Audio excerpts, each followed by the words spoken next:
Bueno, ante todo reiterar los buenos días y bueno, pedimos permiso para retirarnos en la soboco, bueno, teniendo en cuenta las medidas de distanciamiento pertinentes que ya tenemos aquí.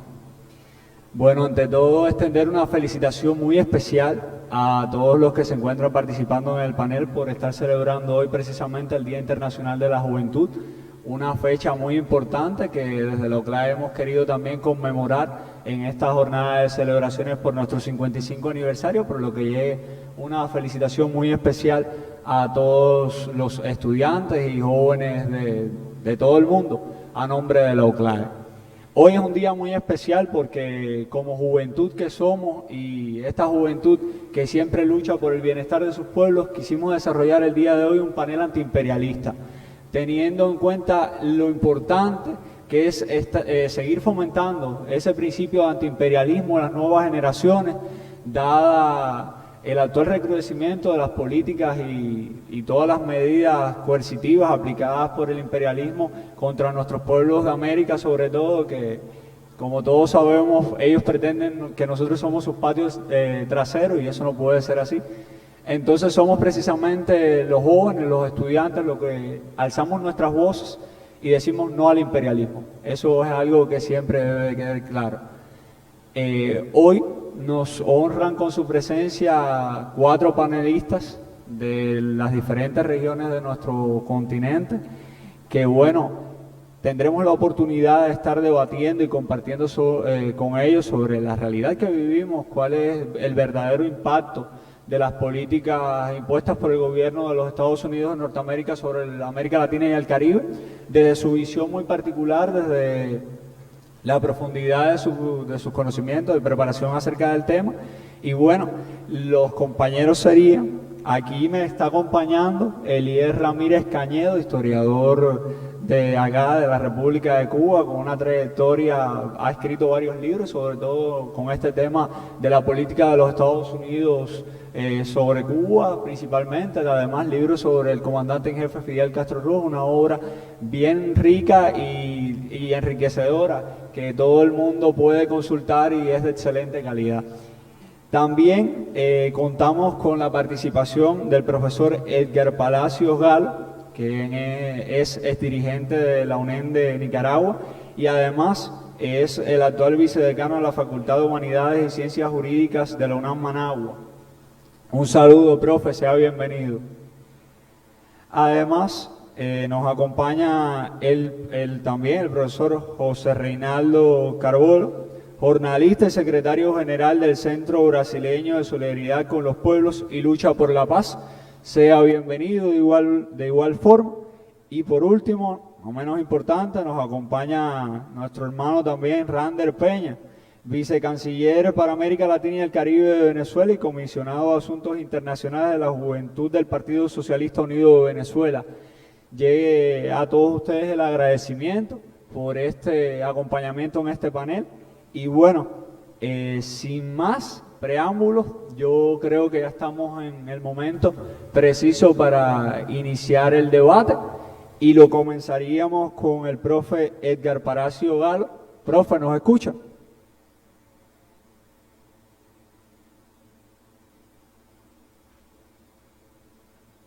Profe Edgar, ¿nos escucha?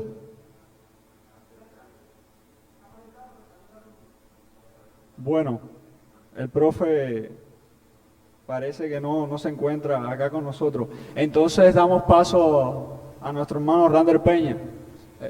Hermano, ¿nos escucha? Perfectamente. Un saludo muy especial para usted y bueno, reiterar el agradecimiento por el acompañamiento en este espacio.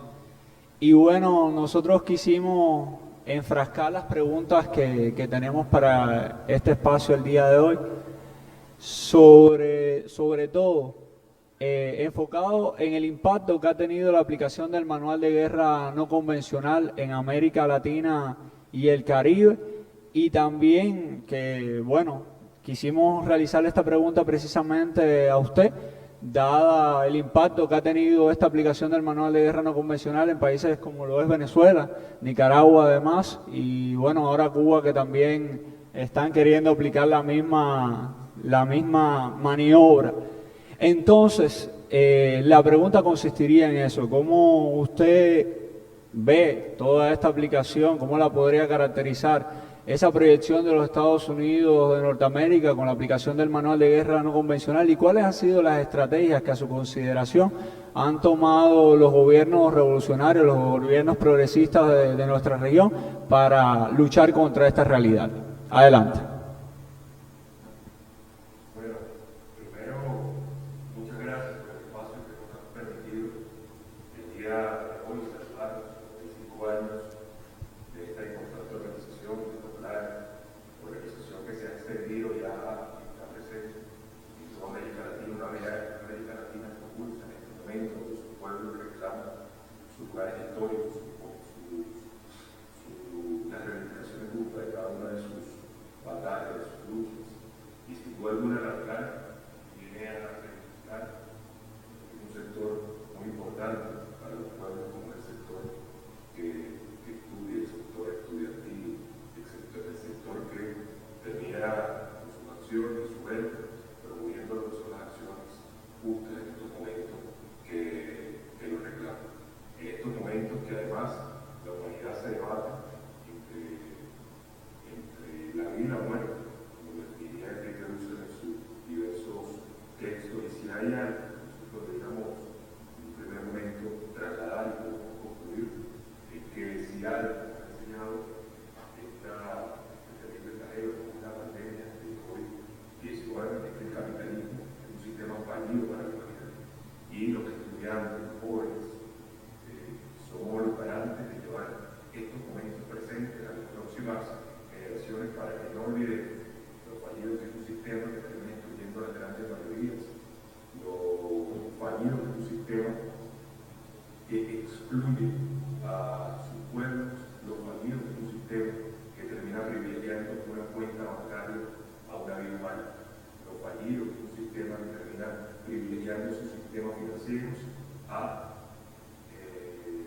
la vida de la familia, de cada una de las familias de los países en la región. Y esto me refiero precisamente a los países cuyos modelos capitalistas son los promovidos, como Colombia, como Brasil, como los Estados Unidos, que nosotros, por ejemplo, Venezuela está entre los países, Brasil y Colombia, que cuando tú sumas ambos países, suman más del 60% total de los fallecidos de la región.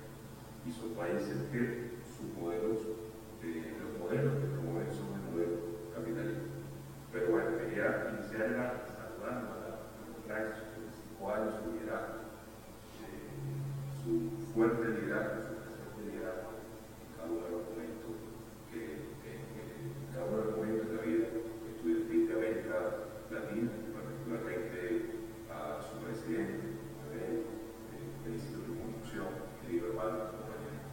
Sobre lo que tú me has preguntado, yo quisiera iniciar diciendo que nosotros estamos en una batalla histórica, que cada uno de nosotros en este momento vive un periodo, una batalla histórica que ha trascendido los tiempos de estos últimos tiempos. Y me refiero a la batalla histórica entre dos modelos antagónicos entre sí irreconciliables, como es el modelo monroísta y el modelo bolivariano.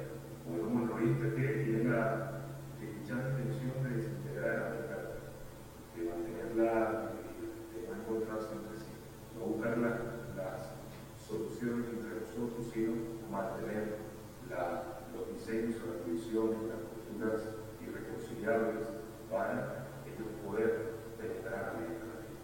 Un modelo monroísta que tiene como histórica intención de que la economía de los Estados Unidos en la región permanezca y esté pueda avanzar.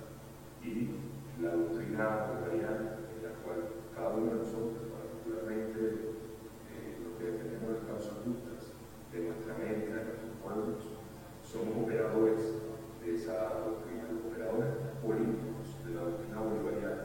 En estos tiempos somos cada uno de nosotros, que además tenemos una tarea como generación, y probablemente esa sea la expresión que yo quisiera dejar el día de hoy instalada en este importante congreso promovido por la esencial, una tarea histórica que la juventud tiene es concluir la tarea de la Unión Norteamericana. Nosotros somos una nación inconclusa.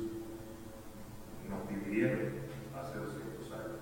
Hoy en nuestra era bicentenaria, donde la juventud nos estamos encontrando en este momento bicentenario, tenemos esa loable histórica y histórica labor de concluir la Unión Norteamericana como expresión, más allá de una expresión identitaria de lo que nosotros somos y de lo que nosotros podemos ser. Y en ese sentido, estamos en una forma histórica entre dos modelos antagónicos y nuestra tarea generacional es poder concluir la Unión Norteamericana. Nosotros vamos a obtener un conjunto de respuestas a las preguntas que tenemos, porque lo que estamos viendo hoy no es otra cosa que las consecuencias de esa Unión Histórica que se está viendo presente hoy. Por eso es que los Estados Unidos atacan a países como Nicaragua, como Cuba, como Venezuela. A Venezuela, a Cuba, a Nicaragua. Venezuela no la ataca por ser la primera reserva petrolera del mundo, nada más. Por eso no, para apropiarse de los recursos y hacer uso indiscriminado de ellos, no solamente por eso, atacar a Venezuela, a Nicaragua, a Cuba, a los gobiernos que han asumido la dignidad como acción política y guía política, no son atacadas simplemente por sus recursos o sus posiciones geográficas. A nuestros países lo atacan porque juntos somos la primera reserva moral. Y ellos saben lo que nosotros sabemos, que nuestras ideas venciendo, vencedores ponen en riesgo el sistema de alimentación capitalista que estos países intentan promover, no solamente en su territorio, sino en toda América Latina y el mundo. Nosotros estamos con juventudes, estamos en el punto de no retorno, en el criterio, por supuesto. Punto de no retorno, si hacer o no hacer. Si hacemos, las generaciones futuras nos agradecerán por el que hemos hecho. Si no hacemos, pueden pasar dos cosas, una peor que la otra. La primera, que esas generaciones futuras no condenen por no haber hecho nada, por habernos quedado de brazos cruzados, por haber sido incapaces de reunir las fuerzas mayoritarias de nuestros pueblos, empujarnos a la copa del poder político y poder lograr las grandes transformaciones que son anhelos de nuestros pueblos, de nuestras juventudes, que son anhelos de quienes batallamos por la causa pública. Y dos, que puede ser mucho peor, quizás ni eso podrán, porque la gran batalla es lo mismo que la vida y la muerte. Quizás si no se nos da a las generaciones futuras ni siquiera podrán contar, podrán condenar, porque simplemente no habrá humanidad. Y esa es la gran batalla que nosotros tenemos por delante. Y para entrar concretamente en tu pregunta y poder avanzar en una respuesta concreta que pueda servir de guía para la reflexión en nuestra juventud, quisiera por lo menos contextualizar. Venezuela ha sido víctima de una agresión multiforme, una agresión terrible que ha afectado la cotidianidad del pueblo venezolano, así como ha sido afectada la cotidianidad del pueblo cubano, nicaragüense, producto de los ataques, las agresiones, las medidas coercitivas unilaterales, los bloqueos inhumanos, criminales, a los cuales hemos sido sometidos por potencias extranjeras. Pero Venezuela, para darles un simple ejemplo, en el año 2006, año de relativa estabilidad política, económica, la reelección del comandante Hugo Chávez, se causaron 4.000 millones de dólares para satisfacer toda la demanda de alimentos y medicinas. Con 4.000 millones de dólares se pudo satisfacer la demanda de todo el pueblo venezolano en alimentos y en medicinas. Hoy, nosotros hemos contabilizado por recursos bloqueados, activos en el exterior incautados, por la cantidad de dinero que nos hemos dejado de percibir y han dejado de ingresar producto del bloqueo que se tiene sobre la República y no nos han permitido exportar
determinado que en Venezuela hay poco más de 48.000 comunidades.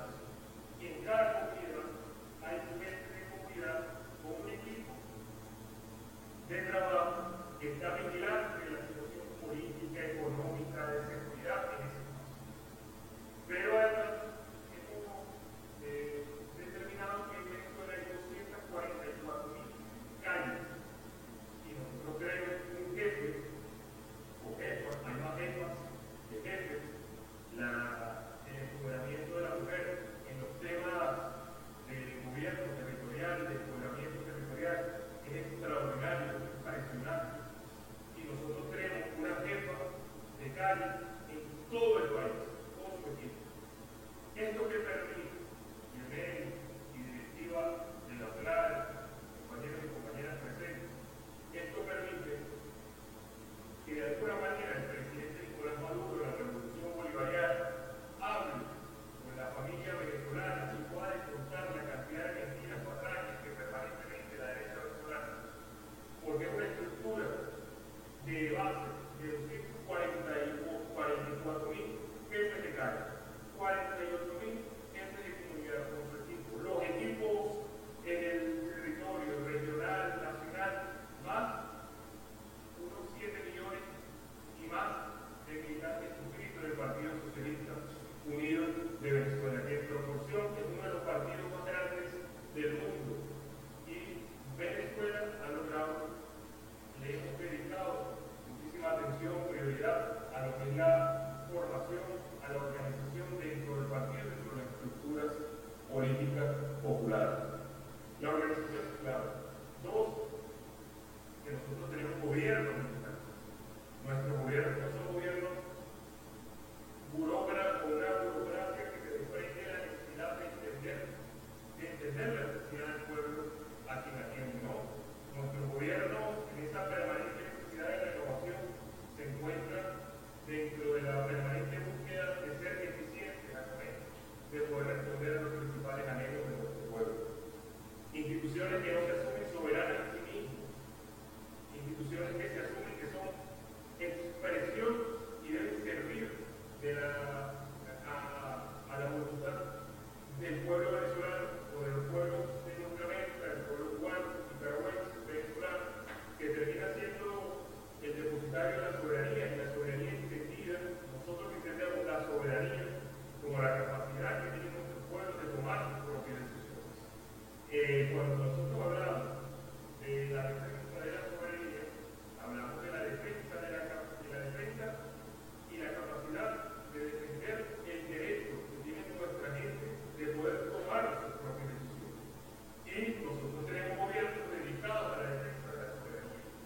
Gobiernos militantes que se dedican a resolver los problemas de nuestro pueblo, los problemas estratégicos de nuestro pueblo. Pero tenemos gobiernos dedicados a la construcción de permanentes formas, o nuevas formas del ejercicio de la política, que nos permite entender y ver que el gobierno es una forma de ejercicio renovado, permanente, en movimiento, que no está estático ni se asume referente al soberano en sí mismo. No es una institución que toma las decisiones, es una institución que obedece las decisiones tomadas por el pueblo, por cada uno de nuestros pueblos. Y nosotros tenemos gobierno tributario. El tercer elemento es la conciencia de nuestro pueblo.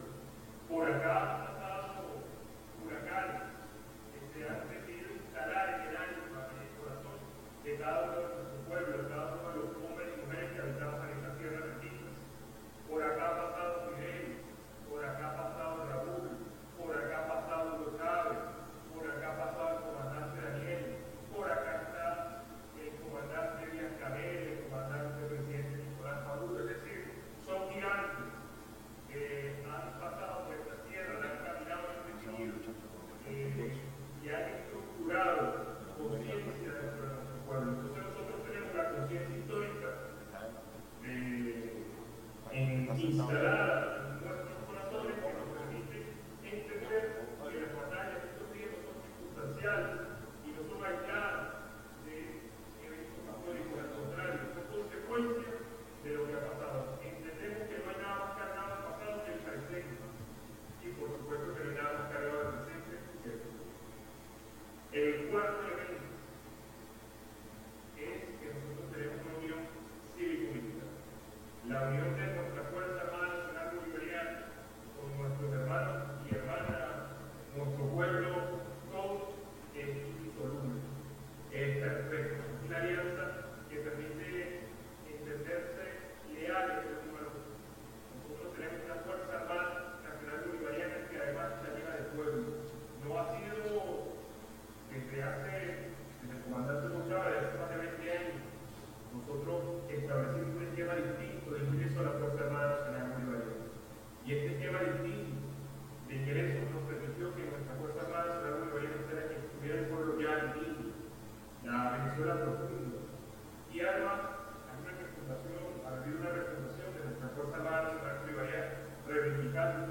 liderazgo fuerte, un liderazgo que no se debate, sino por el contrario, nosotros reconocemos el liderazgo histórico de cada uno de los hombres que está al frente del ejercicio del poder político. El liderazgo, el reconocimiento al liderazgo del presidente Nicolás Maduro por parte del pueblo venezolano, el liderazgo del presidente comandante Díaz Canel es indiscutible, y el comandante Daniel Ortega su liderazgo no es discutible por el pueblo nicaragüense. Por el contrario, asumimos e entendemos por la autoridad política que estos hombres han generado sobre cada uno de nuestros pueblos, que su liderazgo es fundamental para nosotros poder profundizar, avanzar en las grandes tareas políticas e históricas que nuestros pueblos han tenido.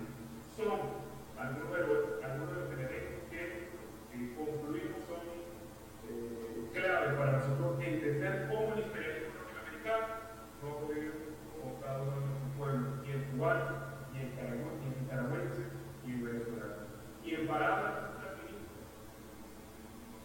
de un satirista, diríamos, no han podido ni podrán.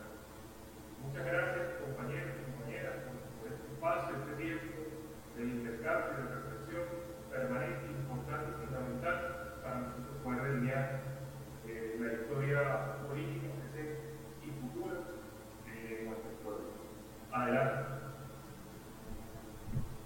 Muchísimas gracias a ti, hermano, y sobre todo, muchísimas gracias por estarnos acompañando y transmitirnos las experiencias y las visiones que tienen también desde Venezuela, pero desde la visión continental que siempre prevalece en cada uno de nosotros. Continuaríamos con los debates y ahora sí con el profesor Edgar Palacio Galo. Profe Edgar, ¿nos escucha? Sí, muchas gracias, ¿se escucha? Sí. Profe, bueno, nosotros teníamos una pregunta para usted y es la siguiente. A su consideración, ¿cómo se comportó la administración del expresidente Donald Trump en su proyección hacia América Latina y el Caribe? Y bueno, ahora con el cambio de mandato presidencial en el gobierno norteamericano, ¿cómo usted cree que será la visión o está siendo la visión del nuevo presidente Joe Biden hacia nuestro continente? Muchas gracias. Agradezco la oportunidad de decir que ustedes, su representativa, han tenido un compromiso, un compromiso americano para construir un horizonte de una sociedad más igualitaria.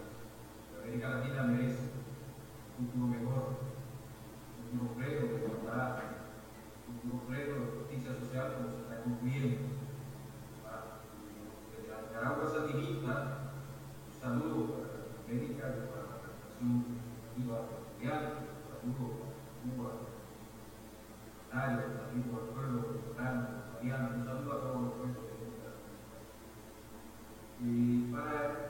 Yo quisiera no puntualizar exactamente, viendo los gestiones administrativas, que más allá de que si son republicanos o demócratas, representan sin duda la expresión política de un imperio que ha traído desde sus orígenes terribles consecuencias a los países latinoamericanos. Desde esa perspectiva, ubicar históricamente más allá de que si la gestión la realiza demócratas o republicanos, los Estados Unidos, desde sus orígenes, desde ya de 1823, con la Monroe, tienen pretensiones expansionistas sobre nuestros territorios, sobre nuestros pueblos, y no han variado en ningún momento esa política internacional. Con más o menos matices, siempre en el fondo subyace y se mantiene permanentemente la actitud agresiva contra cualquier intento nacional, cualquier intento soberano, cualquier intento de construir una alternativa de gobierno cada parte. Y eso es lo que hemos vivido en esta relación histórica con el Imperio norteamericano. Ahora mismo eso se ve reflejado y no creo que no históricamente habrá variante en el imperio en la forma de relacionarse con respecto a nuestro país. La forma agresiva con que se conduce contra el pueblo cubano, contra el pueblo bolivariano de Venezuela, contra nosotros, la Nicaragua sandinista, no tiene ninguna variante alguna. Claro, en esto hay que hacer, digamos, alguna distinción, porque dentro del tema ideológico, político, de la élite norteamericana, siempre han considerado que América Latina prácticamente es un continente que nos pertenece.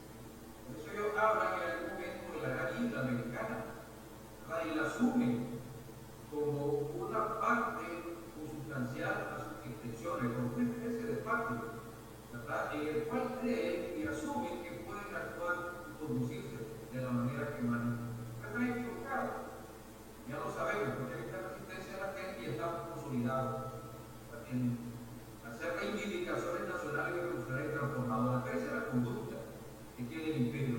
Y por supuesto, como el imperio, y por las circunstancias que vivimos a nivel global, necesita, y esto hay que decirlo taxativamente, necesita de ciertos recursos que tenemos nosotros como países.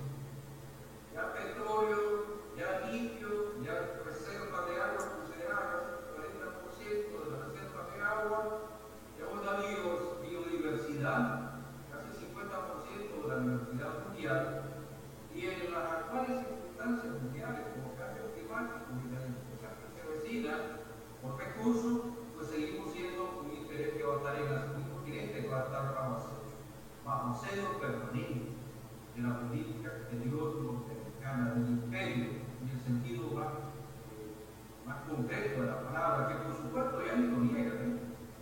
Quizás si en algún momento utilizaban esta retórica, ahora lo asumen taxativamente que es un imperio.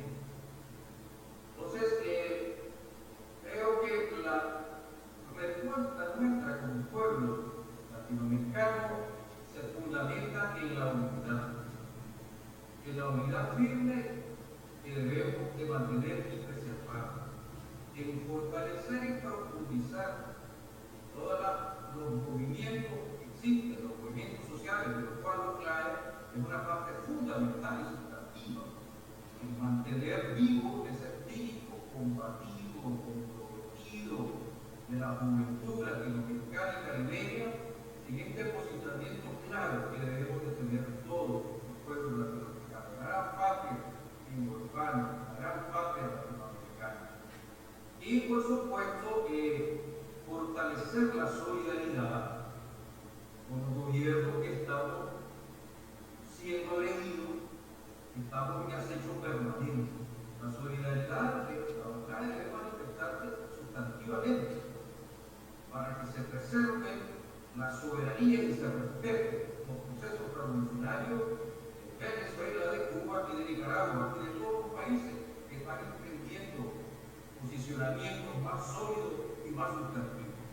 De tal forma que nosotros tenemos una contradicción estratégica, fundamental, por el respeto por la lucha que debemos de mantener por el respeto de nuestra soberanía, por el respeto a nuestros recursos naturales, por el respeto a la dignidad de nuestro pueblo, por el respeto a la posibilidad y el derecho que tenemos de construir una alternativa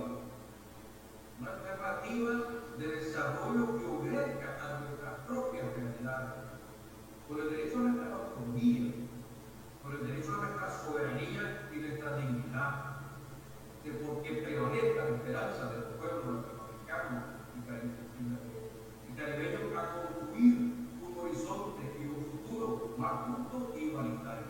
Esa es nuestra perspectiva.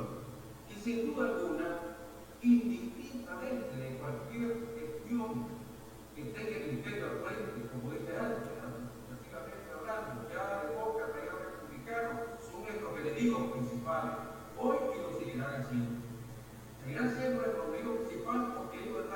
empecinado en seguir manteniendo su hegemonía y su control sobre nuestro territorio. Entonces, mi querido hermano, mi estudiante, como caribeño, el llamado que hacemos de las parábolas sandinistas, era multiplicando los esfuerzos organizativos y concientizadores para que podamos hacer un frente común de lucha, de resistencia y de victoria, y llamarnos a seguir defendiendo las reivindicaciones nacionales, las reivindicaciones revolucionarias, y el futuro es nuestro. Nuestra América Latina y caribeña merece una sociedad más justa y más igualitaria. Y yo, finalmente, los saludo a los revolucionarios, los saludo hermanos desde la Nicaragua sandinista, a todos los estudiantes latinoamericanos y caribeños. Saludos fraternos, compañeros y hermanos. Saludo para usted también, profe Galo, y reiterar el agradecimiento por habernos dado parte de su tiempo, brindado parte de su tiempo, de su experiencia sobre este tema y tributarnos información tan oportuna y tan precisa para el movimiento estudiantil latinoamericano y caribeño, que hoy más que nunca en su 55 aniversario debe fomentar ese espíritu antiimperialista, ese espíritu de solidaridad, hermandad contra el neoliberalismo que se aplica ferozmente también en nuestro continente, y es una realidad que cada día debemos saber cómo tratar, cómo manejar para que el estudiantado latinoamericano y caribeño adquiera esos conocimientos. Entonces, muchísimas gracias, profe. Ahora continuamos con los panelistas que nos honran hoy con su presencia, y es el turno del profe José Reinaldo. ¿Nos escucha? El profe se encuentra ahí desde Brasil acompañándonos en este espacio. Bueno, para usted tenemos también dos preguntas a realizar. La primera sería, ¿cómo se manifiestan los dobles raseros de la política de los Estados Unidos hacia América Latina, sobre todo en temas de democracia y derechos humanos? Que esto es un tema bien candente y que siempre lleva a contradicciones de que nos estén juzgando por violaciones de derechos humanos, cuando es el gobierno norteamericano precisamente uno de los que viola derechos humanos en nuestro continente sin importarle nada. Y la segunda pregunta sería, en cuanto al gobierno de Jair Bolsonaro, él tuvo su proyección con la administración de Biden en América Latina. ¿Qué papel jugaría ahora este gobierno de Joe Biden en esta proyección del nuevo presidente de los Estados Unidos? Y si se produce una articulación de intereses parecido a como estuvo desarrollándose con el gobierno de Donald Trump. Serían las dos cuestiones que queríamos preguntarle, profe. Adelante. Muchas gracias. Muy buenos días. Primeramente, un cálido saludo desde Brasil, desde Seberpaz, Centro Brasileiro de Solidaridad con los Pueblos y Lucha por la Paz, al compañero Leonel Frigo y a sus nombres de todo el cuerpo directivo y toda la membresía de esta gloriosa organización estudiantil de jóvenes que es la Paz, en la ocasión de sus 75 años.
Permiso. A ver, hace falta que los que tienen abierto el micrófono puedan cerrarlo para que el profe pueda continuar su intervención, por favor. Profe, continúe.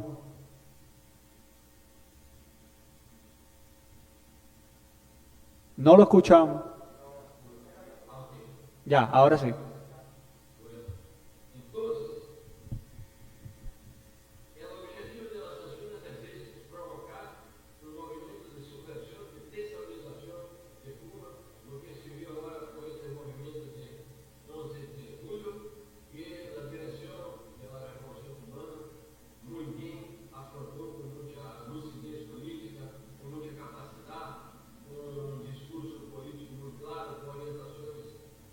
Correctas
Jair Bolsonaro.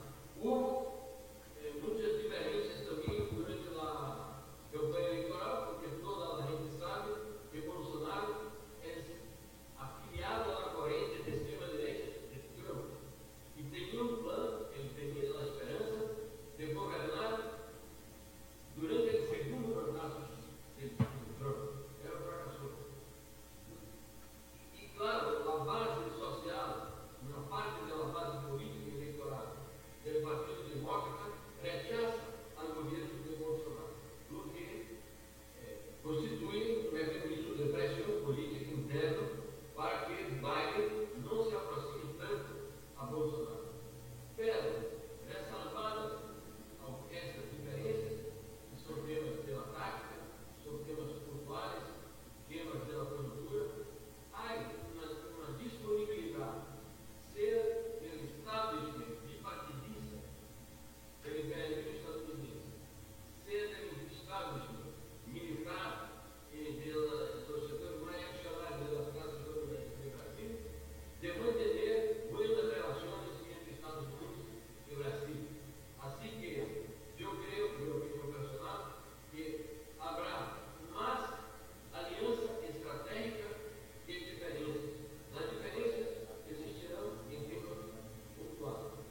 Incluso porque, como o Brasil é um dos mais grandes países do mundo, desde o ponto de vista físico, territorial, populacional, economia, e pertence a blocos importantes como o BRICS, e tem uma parceria estratégica com a China, e hoje tem China como seu principal parceiro, seu principal sócio comercial, financeiro, econômico, e está planteada essa questão da guerra tecnológica pela implantação de tecnologia 5G, tecnologia digital 5G.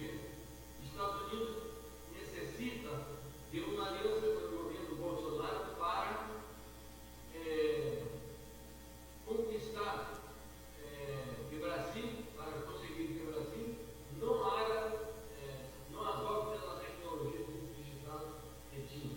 Este é um tema que está em aberto, pero em função desse, em nome desse objetivo muito importante dos Estados Unidos, eles pretendem resolver eventuais diferenças táticas com Bolsonaro em nome de assegurar uma aliança estratégica para ter a Brasil como seu aliado principal em América Latina em sua luta mais geral em contra de China, porque Biden já proclamou o objetivo principal de minha política exterior, isso proibido o principal objetivo de minha política exterior é conter relações com China, impedir que a ditadura de China ameace o mundo e impedir que China passe adiante dos Estados Unidos em outros níveis de desenvolvimento econômico, financeiro, comercial, tecnológico. Então, o tema das relações do Brasil e dos Estados Unidos se mantém também nesse marco pelas relações geopolíticas e os objetivos planetários pela política exterior estadunidense para o mundo. Então, como era mais ou menos isso que eu para pontuar a vocês, agradecendo uma vez mais por essa oportunidade, desejando os maiores êxitos em essa missão de conduzir as lutas emancipadoras que nos defendemos dos próprios latino-americanos. Muitíssimas graças e parabéns por la realización de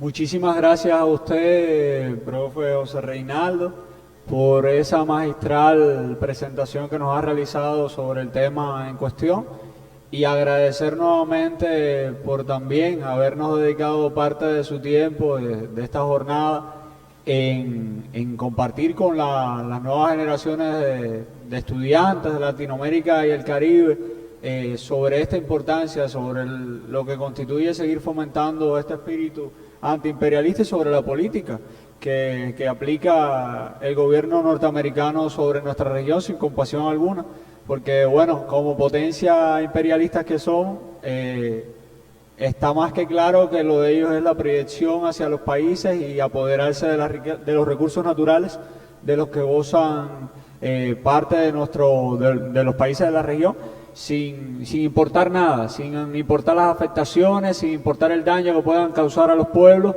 Solamente es el bien de la potencia y es lo único que les interesa. Entonces, ahora daremos paso al último panelista, no sé, no por ser el último, de ser el menos importante, el profe Elías Ramírez, que me honra aquí también con su compañía. Y para él tenemos 2 preguntas que realizarle a nombre del movimiento estudiantil. Bueno, todos hemos estado muy al pendiente y se ha hecho alusión aquí.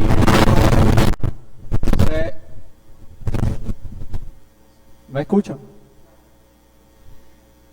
Todos hemos estado muy al pendiente y se ha hecho alusión en este espacio sobre la política aplicada por el gobierno norteamericano hacia Cuba y el recrudecimiento que ha tenido esta política desde el gobierno de Donald Trump en el último periodo.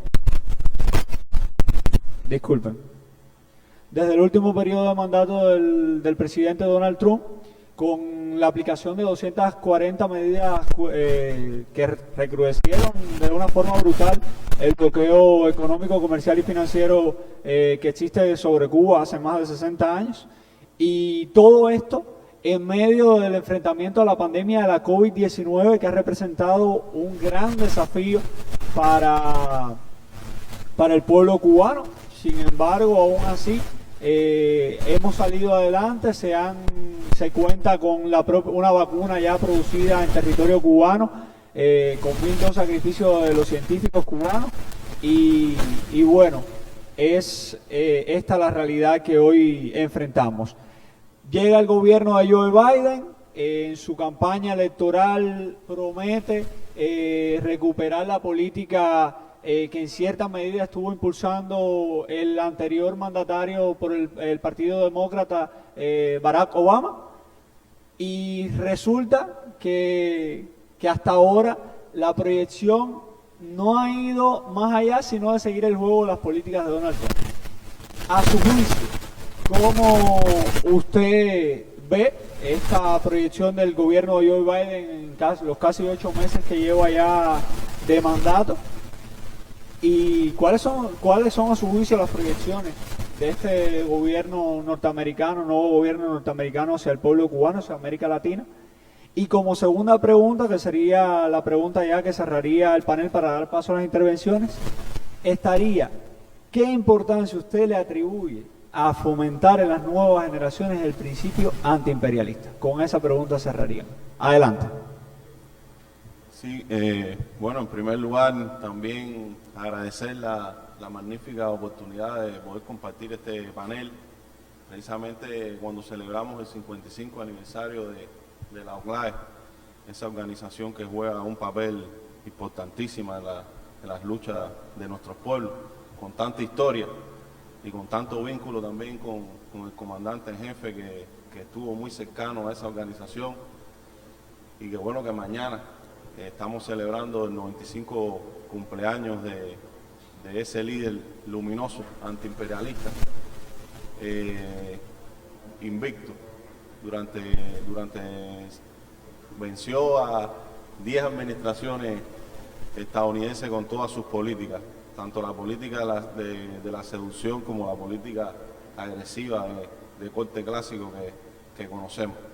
Un placer también haber escuchado las intervenciones de nuestros hermanos de Venezuela, de Nicaragua, desde Brasil, reflexiones muy profundas, muy oportunas para los momentos que estamos viviendo hoy en América Latina y las proyecciones que se están viendo en la política exterior de Estados Unidos hacia la región. Bueno, efectivamente, yo creo que la administración Trump llevó a límites insospechados, inéditos, digamos, la política hostil histórica del gobierno de los Estados Unidos contra Cuba. Los años 60 recuerdan quizás los momentos más críticos de esa relación.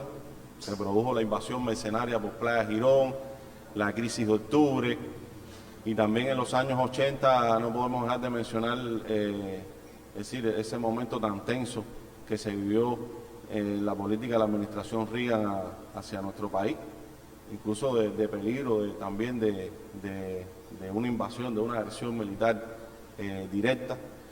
La administración Bush también es recordada por su hostilidad, el plan Bush, pero bueno, estamos hablando, en este caso mencionamos dos administraciones republicanas, pero en las administraciones demócratas, bueno, ya está el caso de Kennedy, que le tocó heredar esa invasión que se planificó durante la administración de Eisenhower y bueno, la llevó a la práctica y bueno, el momento de la crisis de octubre. Siempre ha habido una línea de continuidad en esa política hacia Cuba, es decir, el cambio de régimen ha sido el fin que de una u otra manera siempre se ha buscado. Pero bueno, lo cierto es que cada administración ha impuesto su sello, ¿no? En la política hacia la isla y en ese sentido la administración Trump también impuso una dinámica diferente, inédita, de hostilidad, de agresión, como no se veía al menos desde décadas anteriores. Más de 240 medidas, como bien tú mencionabas, Lionel, de cohesión económica contra Cuba, medidas unilaterales. 55 de esas medidas precisamente aplicadas en medio de la pandemia, lo que hace aún más criminal, más genocida esas acciones, que además acompañaba todo el tiempo estas medidas con una guerra también cultural, simbólica, mediática, de mentiras, de la construcción de toda una industria de odio y de tergiversación de la realidad cubana, también sin parangón en muchos casos, ¿no? Yo creo que incluso esa maquinaria y esa industria está intacta también, al mismo tiempo que las medidas que aplicó la administración Trump no han sido tocadas ni con el pétalo por la nueva administración demócrata de Joe Biden, a pesar de las promesas que hizo durante la campaña electoral. Lo mismo pasa con esta maquinaria de odio y de mentira que está establecida sobre todas las cosas en la Florida. Programas de televisión, youtubers, influencers. Hay algún problema con el audio, ¿no?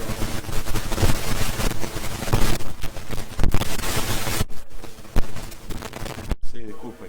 Es decir, toda esa maquinaria también la ha heredado la administración Biden. Y lamentablemente hay que decirlo, había ocurrido en otros momentos de la historia, pero bueno, se vio con mucha fuerza durante el periodo de la administración Trump. Este gobierno convirtió a Cuba en una especie de moneda de cambio, es decir, entregó la política hacia Cuba, por supuesto, por intereses, ambiciones personales internas del propio Trump, a estos sectores de extrema derecha. Algunos incluso decían que la política hacia Cuba de la administración Trump era hacer feliz a Marco Rubio, y claro que es mucho más allá de eso, ¿no? Pero algunos lo reducían a esa frase por la vinculación tan estrecha que tuvo Trump con este senador y cómo también cumplimentó muchas de las aspiraciones de estos sectores de extrema derecha. Y bueno, realmente Cuba se convirtió en un tema de política interna. Y lamentablemente eso está presente hoy, ha continuado. Ahí hay una continuidad muy manifiesta, muy clara. Evidentemente, ahora incluso algunos dicen, si antes la política de la administración Trump era hacer feliz a Marco Rubio, ahora al parecer la política de Joe Biden es hacer feliz a Bob Menéndez, otro senador congresista estadounidense del lobby anticubano, enemigo acérrimo de la revolución cubana, que evidentemente está ejerciendo influencia importante en el diseño y la implementación de la política hacia Cuba, y nuevamente esta administración demócrata, dándole continuidad a lo que había hecho la administración Trump, convierte a Cuba en una especie de moneda de cambio en función de intereses electorales, ambiciones personales y de política interna, de tratar de asegurar la primacía demócrata en ambas cámaras del legislativo estadounidense en las elecciones que se celebrarán en noviembre del 2022.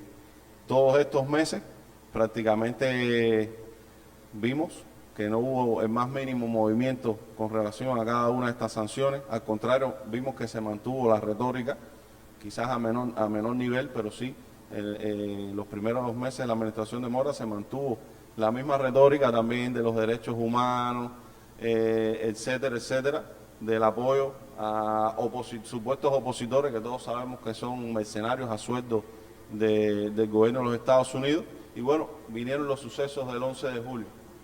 Y a partir de ese momento hubo ya una expresión más clara del lado estadounidense, incluso del presidente Joe Biden, de cuál era la política y cuáles eran los intereses que se estaban moviendo detrás. Evidentemente no es lo que prácticamente lo único que estaban analizando en cuanto a esas promesas era hacer algunas flexibilizaciones con relación al tema de las remesas y con relación a los viajes a Cuba, es decir, a los viajes de los cubanoamericanos a la isla, que es prácticamente las únicas cosas que se han anunciado. Y bueno, lo han anunciado siempre con limitaciones. Las remesas siempre y cuando no lleguen a manos de instituciones cubanas, es decir, que buscar las maneras, como ellos dicen, de que vaya directo a manos del pueblo cubano. También se han manifestado con gran fuerza con la idea de llevar el Internet sin el control, entre comillas, del Estado cubano, con propósitos abiertamente subversivos. Es decir, hay un gran desespero por parte de la administración estadounidense en función de lo que ocurrió el 11 de julio, que fue una gran operación también de cuarta generación, con el uso intencionado de las redes sociales, del Internet, de seguir usando estos mecanismos con más intención, y algo que ya lo habían intentado con anterioridad también durante la administración Obama. Pero bueno, ahora el presidente Biden ha dado incluso indicaciones precisas de que le presenten todas las propuestas posibles de cómo hacer llegar Internet a los cubanos, por supuesto controlado por los Estados Unidos, con la intención manifiesta de subvertir el orden interno en nuestro país. La campaña de odio, de tergiversación, de manipulación, de mentiras contra Cuba sigue al orden del día, y el bloqueo criminal, genocida, apretando las tuercas cada día más a la realidad cubana, está también intacto y con el mismo objetivo de siempre. Hace unos días recordábamos, buscando un poco elementos en la historia, lo mencionaba el hermano de Brasil, ¿no? Se menciona este informe del subsecretario de Estado, Christian Herter, del subsecretario de Estado, Lester Mayor, disculpe, en 1960, donde se explica claramente cuál ha sido el objetivo del bloqueo hasta nuestros días: crear hambre, desesperación, necesidades, parafraseando, ¿no?, en el pueblo cubano, para que al final el resultado sea un levantamiento del pueblo contra el gobierno revolucionario. Pero meses antes, todo fue en abril del año 60, en enero del 60, cuando todavía no se había declarado el carácter socialista de la Revolución Cubana, no se habían establecido las relaciones de Cuba con la Unión Soviética, que ocurre en mayo de 1960, que fueron de los pretextos que utilizó Estados Unidos para justificar su política de hostilidad hacia la isla. El presidente Eisenhower, presidente de los Estados Unidos, en una reunión con sus asesores, exclamó, y está en los documentos desclasificados de ese país: si ellos sienten hambre,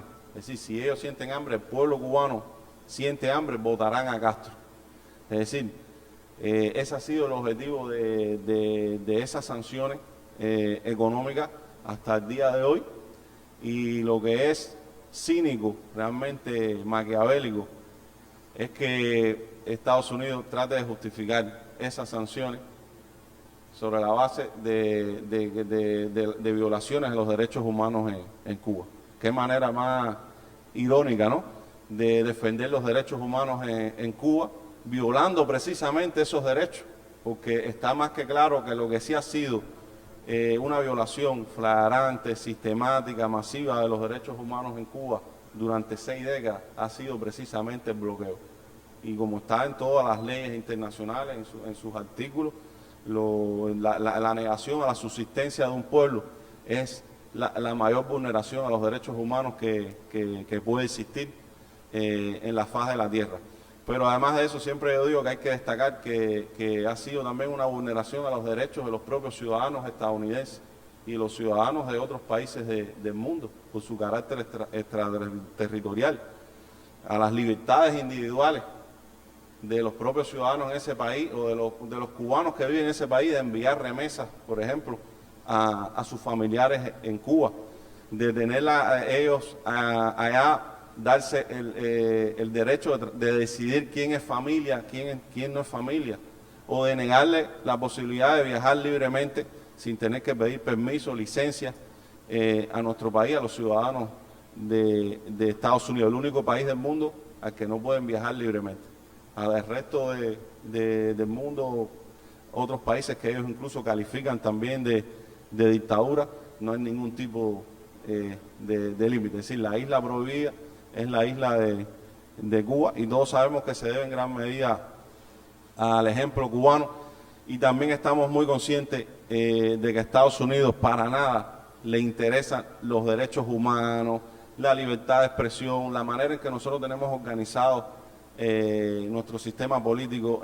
Esos son todos pretextos o, digamos, eufemismos que han usado históricamente, no solo contra Cuba, contra otros países, ahora mismo contra cualquier país que desafíe la hegemonía de Estados Unidos en nuestra región y en el mundo. Veremos una y otra vez muchas de estas manipulaciones, expresiones, usos del lenguaje. Detrás de todo lo que está es la hegemonía.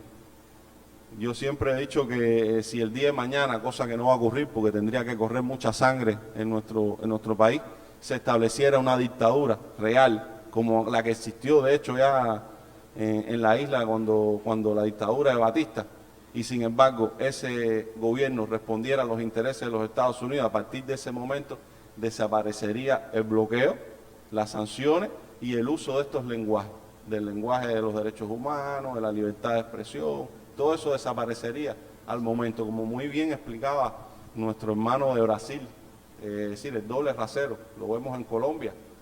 ¿Por qué Colombia no tiene ningún tipo de sanción? ¿Por qué a Colombia no se le acusa de violación de los derechos humanos? Y es prácticamente el aliado estratégico fundamental de Estados Unidos para hacer la labor de zapa contra los gobiernos progresistas de la región que Estados Unidos tiene hoy en nuestro continente, Colombia. Más de 1000 líderes sociales asesinados, donde aparecen fosas comunes donde se practica el asesinato político, donde se vulneran todos los días, minuto a minuto, los derechos humanos, y sin embargo no hay ningún tipo de sanción económica contra esas naciones. Pongo el caso de Colombia, pero pudiéramos hablar de otros países en el mundo. Y al final estamos claros de que al final lo que está en disputa es precisamente eso, ¿no? La hegemonía de Estados Unidos como líder, como potencia líder del sistema imperial, que no pueden aceptar. En el caso de Cuba, históricamente no han podido aceptar que a 90 millas de sus costas pueda darse un proceso, una revolución realmente auténtica, profunda, con una política doméstica e internacional totalmente soberana. Eso para ellos es inadmisible. En el caso de Cuba, que también dominaron sus recursos naturales durante casi 60 años de república neocolonial burguesa, pero bueno, nada comparable con los recursos económicos que tienen otros países también en revolución como Venezuela, como la propia Nicaragua, pero el simbolismo de Cuba es el ejemplo de Cuba, la cultura que ha creado la propia revolución cubana, la cultura solidaria de internacionalismo. Eso es inadmisible para la élite de poder del gobierno de los Estados Unidos, independientemente de que sea demócrata o que sea republicano. Y en el caso de Joe Biden, dudamos mucho que haya cualquier tipo de regreso, al menos en estos años, hasta que se celebren las elecciones en el próximo año, en noviembre del 2022, que haya un regreso, digamos, al llamado nuevo enfoque de política de la administración Biden. Ellos ya lo habían advertido, sus asesores, desde inicios del mandato, que Joe Biden no era Obama en la política hacia Cuba. Y bueno, sí habían hecho promesas con relación al electorado, de que iba a haber determinadas flexibilizaciones, y lo habían dicho también que retomarían el camino, pero ya estamos viendo que para nada es así, que la línea que han adoptado es una línea totalmente oportunista, es una línea corrupta, y que cuando analicemos la política de Estados Unidos hacia Cuba, y digo que hacia América Latina en sentido general, no podemos analizarla sobre la base de la lógica de incluso de lo que pudiéramos llamar los intereses nacionales reales de ese país. Ahí la política se convierte en una mercancía más, se vende, se compra, y en el caso de Cuba lo vemos muy marcadamente, como tanto la administración Trump como la administración Biden ahora ha convertido el tema de la política hacia Cuba en una mercancía más, en función de intereses electorales, de ambiciones políticas, donde todo se compra y se vende lamentablemente. Eso en detrimento de la opinión pública de ese país, que favorece mayoritariamente una relación amistosa, o por lo menos más de modus vivendi con la isla, y de la opinión también en gran medida significativa de los propios cubanoamericanos que viven en ese país, la opinión pública internacional. Es decir, no importa lo que piense el mundo, no importa lo que piensen los ciudadanos norteamericanos, simplemente es lo que imponga una élite que en nombre de la libertad lleva a la miseria. Como Bolívar decía en 1829, los Estados Unidos parecen destinados por la providencia a plagar la América de miserias en nombre de la libertad. Bueno, también en nombre de los derechos humanos, de todo ese lenguaje que usan y que tratan de robarnos términos que pertenecen a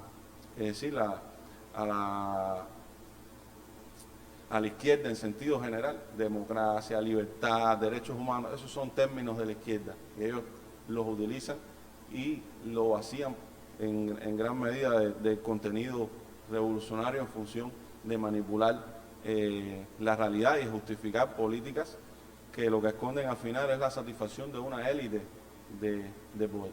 Por eso cuando ellos hablan de seguridad nacional, porque muchas veces dicen esto es un tema de seguridad nacional, realmente lo que están hablando es la seguridad imperial de la clase dominante de ese país.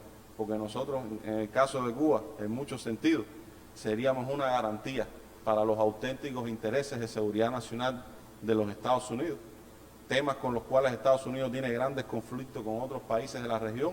En el caso de Cuba, Cuba es una garantía en tranquilidad ciudadana, en el tema migratorio, en el tema del narcotráfico, en muchos de esos temas que también nos acusan. Resulta que somos una garantía para Estados Unidos. Y yo creo que la administración Biden está cometiendo un gravísimo error si lo analizamos en profundidad. No va a lograr satisfacer a ese electorado manteniendo esta línea dura de política hacia Cuba. ¿Por qué? Porque esos sectores de extrema derecha, en primer lugar, nunca van a quedar satisfechos. Ya lo estamos viendo. Ahora en México, de Argentina, las luchas también de los pueblos, tanto en Colombia como en el propio Brasil, Es decir, vemos también que hay una lucha fuerte en medio de una situación de crisis económica, de la pandemia, en la disputa política, ¿no? Que sigue siendo también definitiva. En estos tiempos está al orden del día. Y bueno, está claro que lo decía el hermano de Venezuela. Nosotros aquí en Cuba decimos patria o muerte, y en el caso de América Latina y los desafíos que enfrentamos desde toda la agresión de Washington tendríamos... ¿No se escucha bien?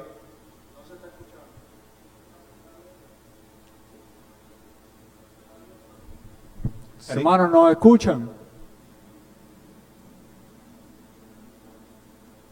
¿Nos escuchan?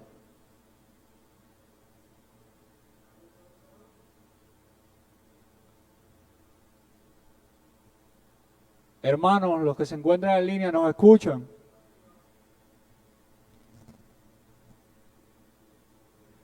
Hermanos, ¿nos escuchan?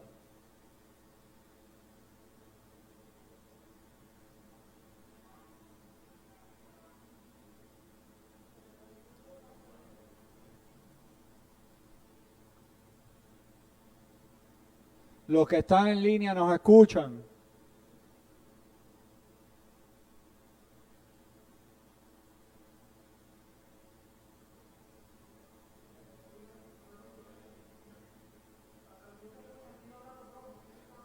¿Nos escuchan? Adelante. Sí, decía que nosotros aquí en Cuba, bueno, desde la convicción, desde la fe revolucionaria, decimos patria o muerte, y que para nosotros patria también es humanidad, desde lo que nos enseñó Martí, lo que nos enseñó Fidel. Y en el caso de la lucha que a nivel regional estamos enfrentando, tendríamos que decir integración o muerte, ¿no?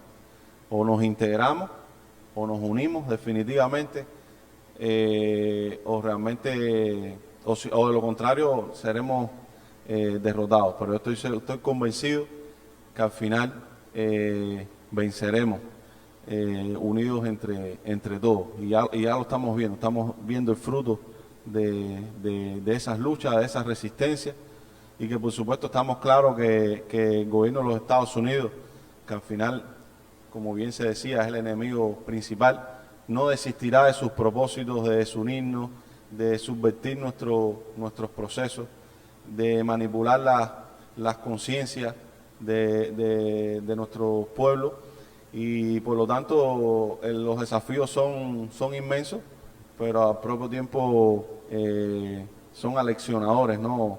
para la lucha en todos los terrenos. Me pregunto, eso es con relación a la primera.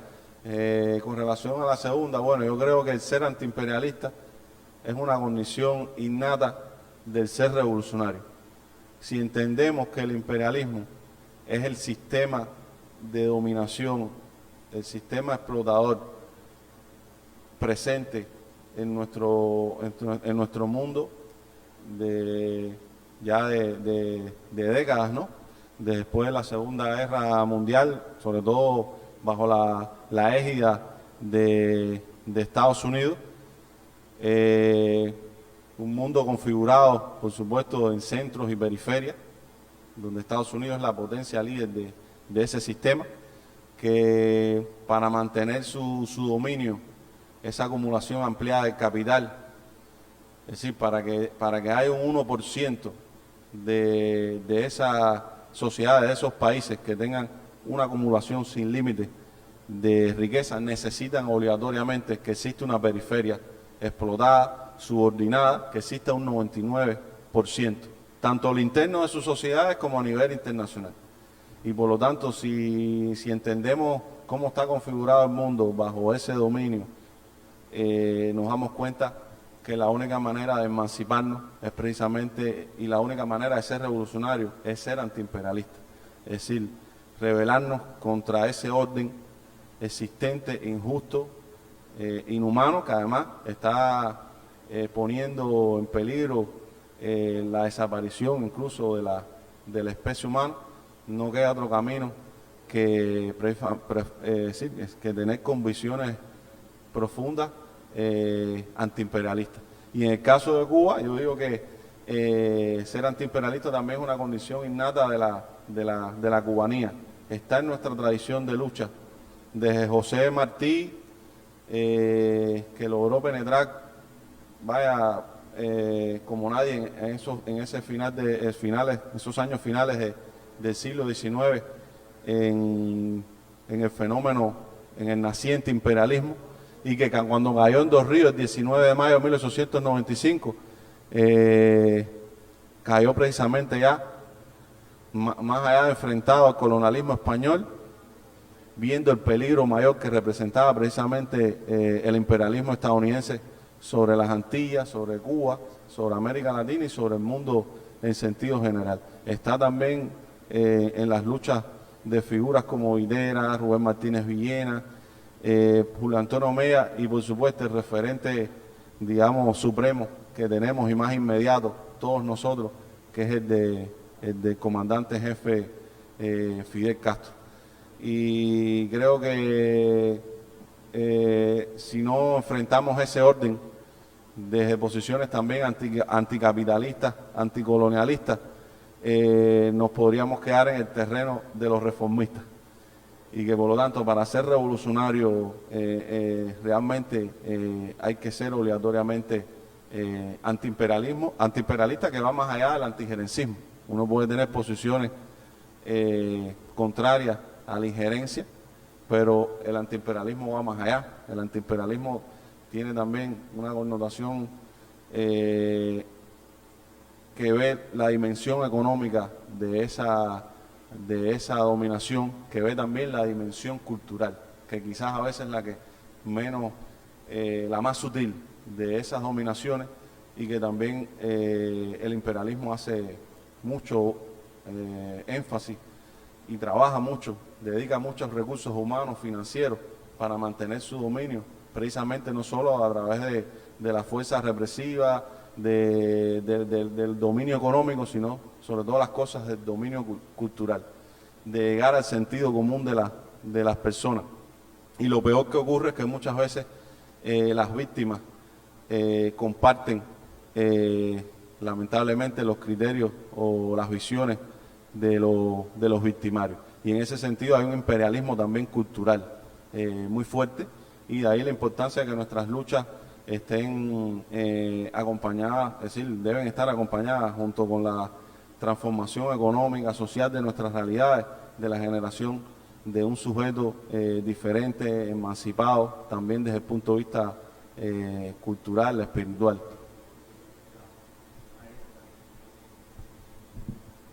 Bueno, Elier, agradecerte por la intervención y por todo lo que hacías alusión.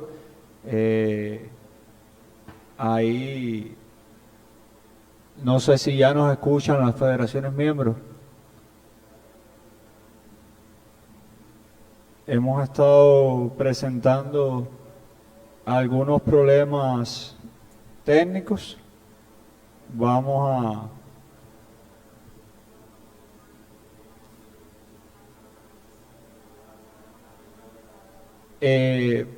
a ir dando paso a algunas de las intervenciones y le cedemos la palabra al presidente de la FEN de Cuba, Hanle Álvarez. Adelante, Hanle.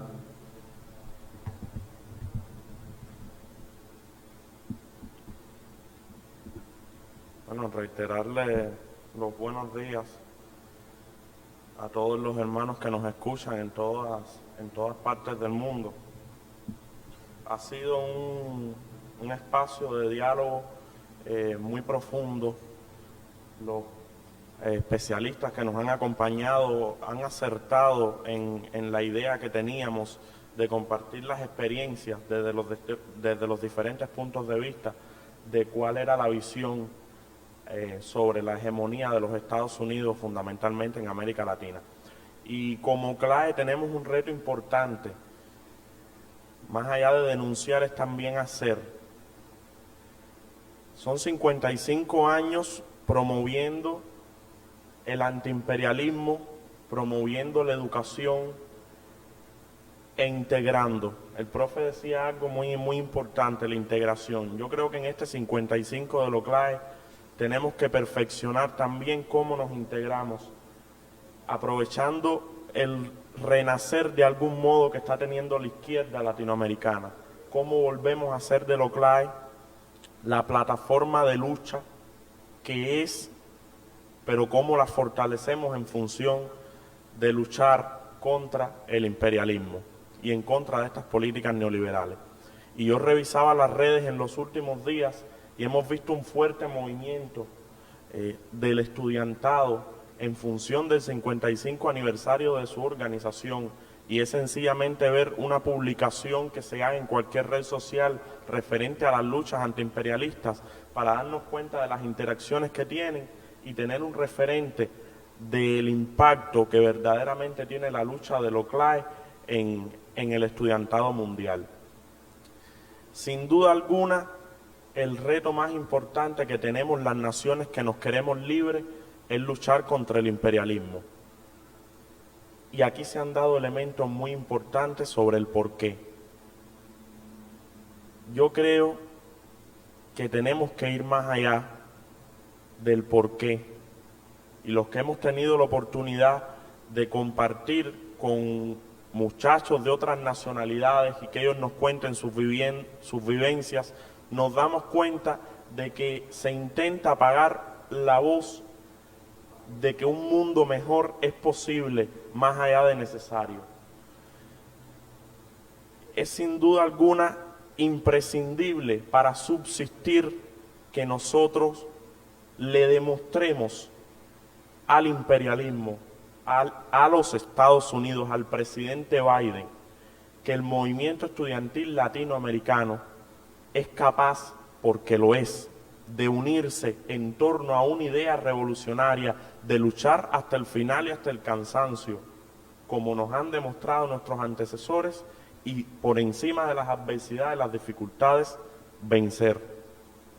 La más grande felicitación a todas las juventudes de Latinoamérica en este día tan importante. Muchas gracias a todos por tu intervención, Harle. Hemos estado presentando algunos problemas técnicos con el audio. No sé si ya las federaciones logran escucharnos. Pero bueno, es muy importante que el día de hoy hayamos tenido tan importantes intervenciones en este espacio. Les solicito a las federaciones que en la medida si nos logran escuchar nos notifiquen, pero sí reiterar la importancia que tiene para LOCLAE que un día como hoy, 12 de agosto, donde celebramos el Día Internacional de la Juventud, estemos desarrollando un espacio como este.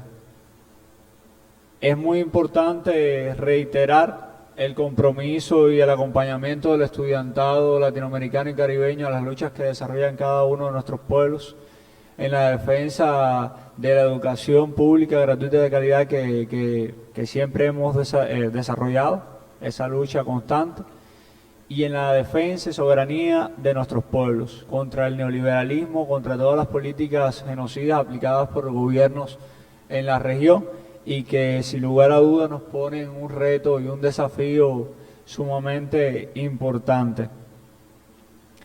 Vamos a esperar ahora, le cedo la palabra al compañero Marvin, que va a estar moderando también el espacio y para que dé paso a algunas intervenciones. Marvin.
Bueno, ahí continuamos con los problemas técnicos. Les pedimos disculpas por todos los sucesos. Saben, en vivo estas cosas suelen suceder y siendo así, por hoy damos por concluida este debate, este panel antiimperialista que ha tributado a la adquisición de conocimientos por parte de todo el movimiento estudiantil latinoamericano y caribeño. Muy agradecidos con todos por su participación y bueno, tendremos ahí otros espacios también de debate posteriormente para seguir dialogando y debatiendo estos temas y donde sin lugar a dudas nuestras federaciones podrán también expresar y transmitir su sentir en cuanto a estas luchas. Enviamos un fuerte saludo y una felicitación muy especial por el Día Internacional de la Juventud a todos los que nos están visualizando en este espacio. Y sin más, cerramos entonces este panel antiimperialista con el video de nuestra canción, tema musical dedicado al 55 aniversario de Lo Clave. Muchas gracias a los panelistas que nos acompañaron en el día de hoy y muchas gracias a las federaciones miembros que se conectaron. Bueno.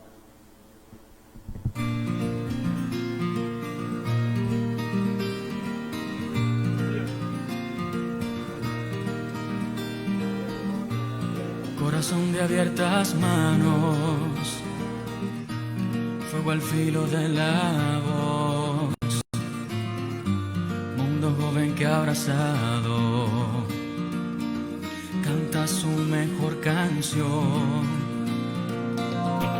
Vuelta a la antigua esperanza de que no haya soledad, sino mar, flores, montañas, derecho a respirar. Essa é uma canção que quer sonhar. Essa é uma canção que fala de paz. Essa é uma canção que anseia voar.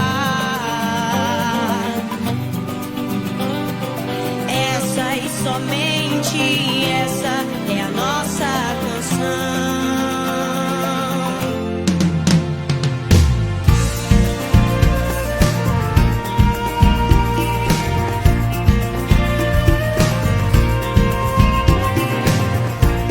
Lua azul de inquietas asas, lei da vida maior, pré-história de